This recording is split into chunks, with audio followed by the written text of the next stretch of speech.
My name is Clark Hill and welcome to my channel. Today, I'm going to show you a full day of if it fits your macros eating. I'm going to give you 3 recipes: a starter / appetizer, an entree / main course, and a dessert / snack.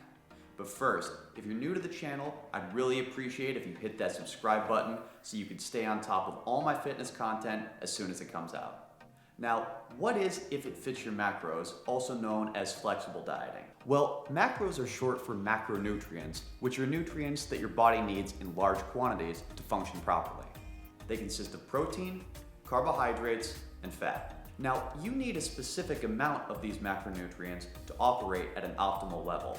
And in a nutshell, what the if it fits your macros approach means is that as long as you're hitting your protein, carbs, and fats needs on a daily basis, you can kind of eat whatever you want. This is the approach to eating that I've used to get results like building muscle, burning fat, and more importantly, to keep them. I believe it's the most effective nutrition strategy for achieving your dream physique in a healthy, in more ways than one, sustainable way. First up, let's make our starter, a homemade version of McDonald's Bacon Ranch McCrispy. To make this, you're going to need a brioche bun, 1/3 pound of chicken breast, 10 grams flour, 1 large egg, 30 grams of panko breadcrumbs, 1 sliced turkey bacon, some fat-free ranch, and some pickles. Now, if you're in a pinch, you can do without the flour, but I've found in making things like this, it just gives it a little bit of extra crispiness, so I highly recommend adding it in. Also, something important to note that depending on whether you're using an actual air fryer or an oven, your cooking times are going to vary. I have just a regular oven that has an air fryer setting, but I still use oven settings. You'll also notice that when I plate this up, I'm serving it with some fries. All I did was just put them in the oven on the air fryer setting, but those are totally optional. I just did that so I could make it more authentic and have some extra carbs. Does it pass the taste test? Oh, hell yeah, it does. Next up, our entree, a stuffed crust personal pizza. For this one, you need 150 grams of flour, 150 grams plain Greek non-fat yogurt, 10 grams collagen protein, some baking powder, some garlic seasoning, some reduced fat string cheese, obviously your pizza sauce, some fat-free mozzarella, and some turkey pepperoni.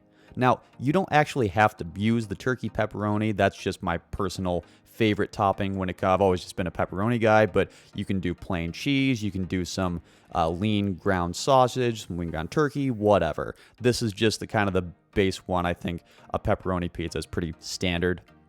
The more you watch my videos, the more you'll notice that I tend to use this dough recipe a lot. I use it over and over and over again with just the flour, the Greek yogurt, baking powder, and the collagen protein. It's just a very simple base recipe for flour that is really versatile. You can use it for pizzas, soft pretzels, a lot of different things, so keep an eye out for that in future recipes. When it comes to taste, I've found that this tastes closest to DiGiorno. It's not delivery, it's DiGiorno. You know, those guys. Obviously, if you're a fan of DiGiorno, this is going to definitely hit home for you, but in my opinion, if you get to eat pizza and still build muscle and lose fat, you're definitely on a winning track.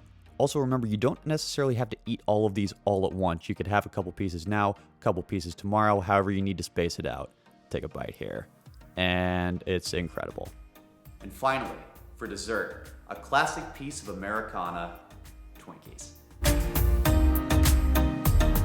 You're going to need 2 large eggs, some swerve sugar, some light butter, some fat-free or skim milk, some vanilla extract, flour, collagen protein, more baking powder, some salt to taste, some reduced fat Cool Whip, more Greek yogurt, and vanilla jello. That's going to be for our filling when we mix it all together. Now you can see here that I'm separating my eggs, so I'm scrambling up the egg whites first. This is totally optional, but I've found in practice that it just adds a little more air and a little more fluffiness to the finished product. So again, not necessary, but highly recommended. My goal with all of these is always, I try to pride myself as making the taste as close to the real thing as I possibly can with it being as healthy as it is, and I think these turned out really, really, really well. A quick note on these molds, I got these on Amazon for like 15 bucks, and I'll put the link to these down in the description so you can get them yourself, but I'm really pleased with them. The materials were very high quality. They didn't get burnt or discolored. I've used them several times now, so definitely highly recommend these. Now this is one that, although I'm keeping a close eye on it because I want them to have that perfect golden color, I don't want them to be overcooked, I'm also going to be efficient and mix up my filling. A lot of other copycat recipes I've seen use marshmallow fluff, but I didn't want to do that because I wanted to try to keep it as low sugar as I could. So as I take them out of the oven here, you can see that color we're going for, that perfect light gold color. Now this piping bag that I'm using is a reusable one I got at Target. I'll also put the link for that in the description. You obviously can use the disposable ones, but I think they're kind of a pain and they're very wasteful, so this is definitely a good way to go. Try to be kind of gentle when you're poking your holes for your filling because you don't want to go all the way through the Twinkie. It kind of defeats the point. These are like an absolute classic American dessert, so I'm very happy that these turned out, if I have to say, almost indiscernible from the real thing. How good do they taste? Well, they taste eye-rolling in the back of your head good. And there you have it. A full day of If It Fits Your Macros eating that will help you build muscle and lose fat in probably the most enjoyable way imaginable. If you get tired of eating like this, I don't know how to help you. When it's all said and done, your full day of eating consists of 2,410 calories, 206 grams of protein, 286 grams of carbs, and 49 grams of fat. Now remember, my caloric and macronutrient needs may be different than yours, depending on your fitness goals, body weight, etc. So find a good online calculator to find your numbers and adjust as needed. If you enjoyed this video and you want to see more like it, make sure to hit that like and subscribe button if you haven't already. Thanks for watching, and I'll see you next time. Stay shredded.